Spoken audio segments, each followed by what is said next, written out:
Welcome to Sports Talk with the Cowboy. Welcome and thanks for riding with the Cowboy.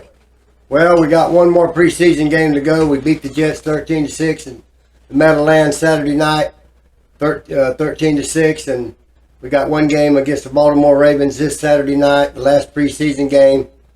In Buck news, Baker Mayfield yesterday was named the starter for Game 1 against the Minnesota Vikings, and will start against the Baltimore Ravens Saturday night. This is news that DJX and myself have been sharing with you for ever since he was signed that he would be the starter, and he is the starter. And so this is a big dress rehearsal game, they call it, where the first string goes out, first string defense and offense, and are out in the game, most of the game, the first half. That way they can analyze some of their players and get them in real game situations of the starters that 2 weeks from Sunday will play in Minnesota. Now, after the Saturday night's action in the NFL, there will not be any NFL preseason action the following weekend or Labor Day weekend, because that will be the opening weekend of college football. So this is a very big game for the Bucs and very big game for the Dave Canales offense and Todd Bowles getting his team ready for 2023 in the Minnesota Vikings. They're going to play a dress rehearsal, but their eyes are already on Minnesota. And they knew who the starters are now. And the starters are Robert Haynes at center, Cody Mockin at right guard, Luke Genieke at right tackle, Fielder at left guard, and Trifton Worst at left tackle. That is your offensive line. Ladies and gentlemen, you watch Sports Talk with the Cowboy because you get real inside information. 3 weeks ago on this program, we told you about Ryan Jensen not taking part without pads. He hasn't been participating. He hasn't been out there at practice with pads on. He was doing drills. He's not even doing them now. Ryan Jensen is not going to play probably any this year for the Tampa Bay Buccaneers. Now, if you go to your depth chart after watching this show and you see Ryan Jensen still as the starting center of the Tampa Bay Buccaneers, you heard it here on this program first.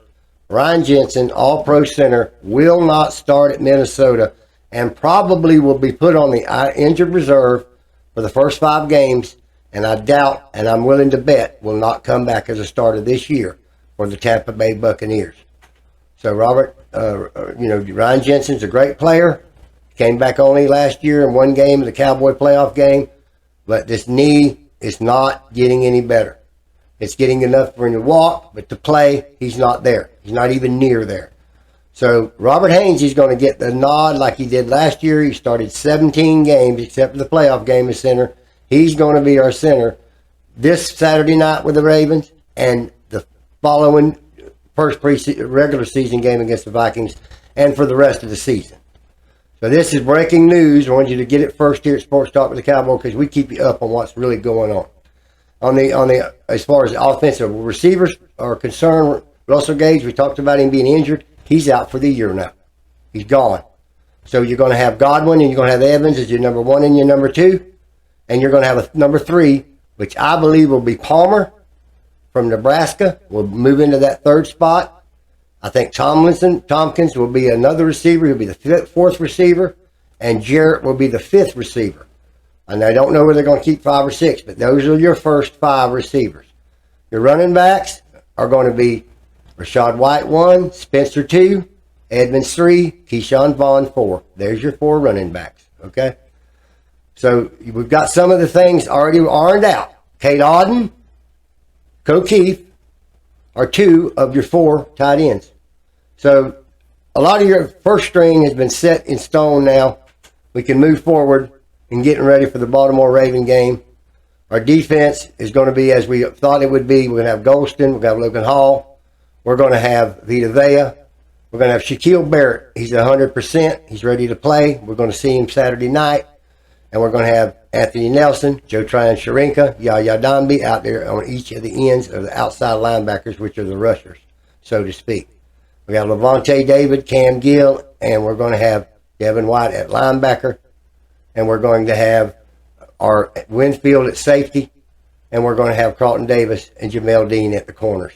There is your starting Tampa Bay Buccaneer offense and defense. Put it in writing. That's what it's going to be.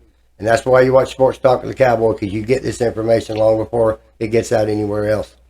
In other news, as far as other training camps, all is going well. Most of your starters have been not playing much. They'll all play this weekend. Aaron Rodgers hadn't put a Jet uniform on yet and got out on the field. He will this weekend. All the starters have somewhat played in some of the teams. I see Talavori down in Miami play. I've seen Prescott, the Cowboys, play a little bit. We've seen Mahomes play and Derek Carr play. So some of them have played a series or two. Joe Burrow has not played because he's not ready to play. He's injured. And Purdy's not played out in San Francisco because he's still coming off that surgery. But they say he'll be ready for game one. Will he play this weekend? I do not know. I haven't heard that he would, but he might. And even a couple series as you got on tape with your coaches that you can go over with your team, because the next time you play is all for the marbles, 2023 regular season kickoff. All right, we're going to move on now to the Tampa Bay Ray baseball team. And the Tampa Bay Ray baseball team is on a continued victory last night, a big victory, 12-4 over the Colorado Rockies. As the taping of this show, they will be playing again tonight. Hopefully we can win all three of those games. And then the Yankees come in and we beat them the next three. We go 6-0. We were 3 games back of the Baltimore Orioles in the American League East. They were beaten by Toronto Blue Jays last night. Now we're only 2 games back because we won. The Blue Jays were hoping for to not beat them again, and we beat the Rockies, and we'll only be 1 game back. So we're in good shape. The pitching has come together with our ace out. We've got our pitching back in order, and we're looking pretty good up on the mound, and we're hitting real well. Yadny Diaz is just absolutely on fire. He's hit like 3 hits average in the last 12 games. Yadny Diaz. What a great player he's been this year for the Tampa Bay Rays. But we're in good shape. We're close to the American League East lead, but we're certainly in playoffs because we won 75 games, and nobody else besides the Orioles, the Rangers, and the Houston are even close to that number. So we're in the playoffs pretty much if we just keep doing what we're doing. All things are going as planned out there with the Rays. Hitting's good. We've got 2 more games at home against the Rockies, and then we got 3 games against the Yankees this weekend, which will be big games.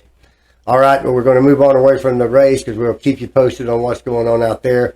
This week's NASCAR news at Watkins Glen.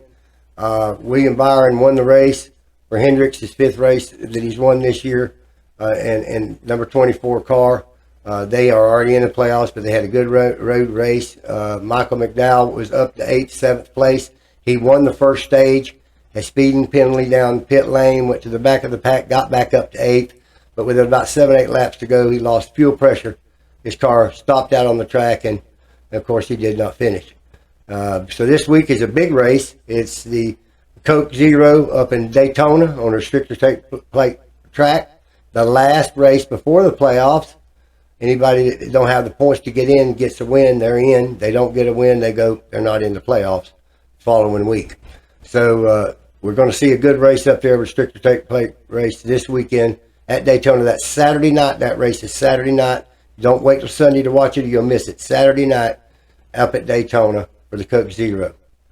And now we're going to go to our question for tonight. And the first question is from Pam from Winter Haven. And Pam wanted to know what I thought about Margot and how great he's been playing as a Ray this year. And Manuel Margot, Pam, has been playing great for the Rays, along with Diaz, along with Luke Rayleigh, and a lot of others, both Lowe and Lau, both playing well. All these players are playing well, Pam. And that Ray team has come together with all the adversity, the loss of their starting pitchers, and stayed together as a team. It's not I, it's we, and they're winning. And it's a great thing to watch, Pam. And I think Margot has had a fantastic year along with a lot of other Rays. So thank you for your question, Pam, and God bless you. And the next question is from Karen. And Karen wanted to know what I thought about USF and their first game against Western Kentucky. And Karen, like I was talking to Alice last week about USF, I think USF is going to have a real tough match up there at Western Kentucky. They're going to be up there at their home, and they're a rabid fan base. Not that I would hope the Bulls could win or stay competitive. We'll just have to see. I don't have any kind of information much on Western Kentucky other than they're a class program, and they have been for years, and we are traveling to them. And we were 1-11 last year. That's 1-11 losses. So we want to tie the last year's winning record, with that first win. But Western Kentucky's going to be a formidable opponent, Karen. But God bless you. Thank you for your question. We'll keep you posted on them when they start, not this weekend, but the following weekend against Western Kentucky.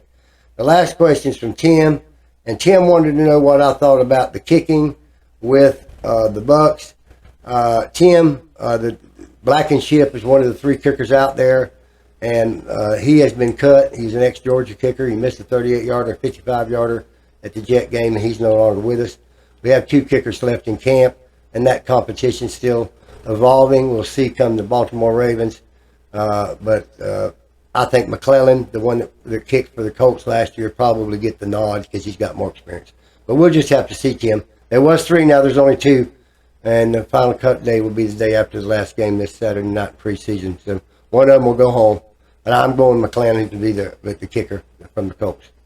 God bless you, and thank you for your question. DJX, what you got for me tonight? Well, Cowboy, you know what it is. Let's get right off into it, buddy. All right. Fantasy football. Look at potential destination for Trey Lance. I think his potential destination will be in fantasy. As far as his play would be concerned, not much. As far as where he would go, I think he could be an Arizona Cardinal. I think Kyler Murray could be traded. Kyler Murray, maybe a third-party team kind of trade where Murray goes somewhere else. 49ers put him down in Arizona. Yeah. And somebody get compensation back to the 49ers somehow. The 49ers got 3 first-round picks in him, so they're going to want something back. Kyler Murray is not the guy they want in Arizona, and they got him on a $160 million guaranteed contract, so that's pretty bad. You're going to have to trade him and that $164 million contract. I'm sure the Cardinals will eat some of that, maybe half of it. And you'll take on 80, and they'll take on 80, and they trade him to you. And then you got to give the team that's going to get traded him some compensation to the 49ers, and they're going to get quite a little bit. Oh, okay. But I think he's gone. I think after this year, I think Sam Darnold being brought in there, Purdy coming back, I don't think Trey Lance is going to last long there with the 49ers. All right. Moving right along. Chiefs quarterback Shane Buechele on lessons learned from Patrick Mahomes. Any lessons he can learn from a great one like Mahomes, take them and write them down and practice them, and it'll be something that'll come back and help you, like that bouncy step of Kyle Trask, bouncing, stepping up like Tom Brady used to do. Yeah. If he learned anything, he learned that stepping up. You watch him in the pocket, go back and bounce off that foot. So same with this young man, even with Patrick Mahomes, anything he can pick up or glean from him could make him great. Make him great. There you go. All right. There has been no communication between Chiefs and Chris Jones. Chris Jones wants money, and Chiefs don't want to pay him, and it comes down to money. Not that Chris Jones could put a uniform on the last game of preseason and be ready to go, and he probably will. Yeah. Because he'll get itching, and they'll work out something. He hadn't been picked up nowhere else, so that ought to tell you he wants to come back, and they kind of want him. It's just a number. He need to get in there. Yeah. All right. Let's see what the boys got to say. All right. NFL's ripping 49ers for historically bad trade. Well, they traded 3 draft picks to Trey Lance, like we talked about earlier, and Trey Lance is a starting quarterback, probably not going to make it. And they gave up 3 first-round picks for him. Yeah. And so it was a really bad trade. Wow. I mean, give up a first-round pick's one thing. Give up 2's unheard of. Give up 3. Even worse. That's for the next 3 years. Yeah. Oh, my God. And then him never take the field and win a game. Young man never take the field and get a game, and you want to trade him. So, yeah, it's bad. That historically bad. That's got to be one they'll probably hard to be erased. Right. All right. Moving right along. Let's switch lanes a little bit. So what you think about the big win, Sha'Carri Richardson? Great win for United States' track and field. Great win. Great win. I admire her. She's strong. All right. Let's check out this finish. He 5 away cleanly this time. And a really good start from Jamaica's Natasha Morrison. Now Sha'Carri Richardson hits her speed and raises a hand like no worries. Okay. All right. Well, that's what I got for you tonight, Cowboy. Well, DJX and Sha'Carri has really brought back track and field. I want to say that she's put us on the board again. She did. We haven't been the world champs for quite a few years. So for her winning and putting us back on the board, that's when you can say USA. USA. USA. I'm with it all the way. God bless you, DJX. God bless you too. Thank you for your comments. I want you to continue to write them. I want you to write what you think about the Mayfield trash situation. I want you to give me a comment on your favorite football player, your favorite team. We're going to have a pre-NFL special next week with a week off of the preseason, getting you ready for the NFL kickoff. And so the first game, of course, will be the Lions and the Chiefs the Thursday after Labor Day. And then the Bucs will play the following Sunday, as will everybody else in the NFL. Continue to share. Continue to subscribe. Be good and kind to your neighbor. We need more kindness. We need not I, but we. That's what we are. We the people, not I the people. And we need a lot of more caring in this world. And so if you can lend a hand, lend one. And if you can't, still lend one. God bless you. Till next show, Cowboy out.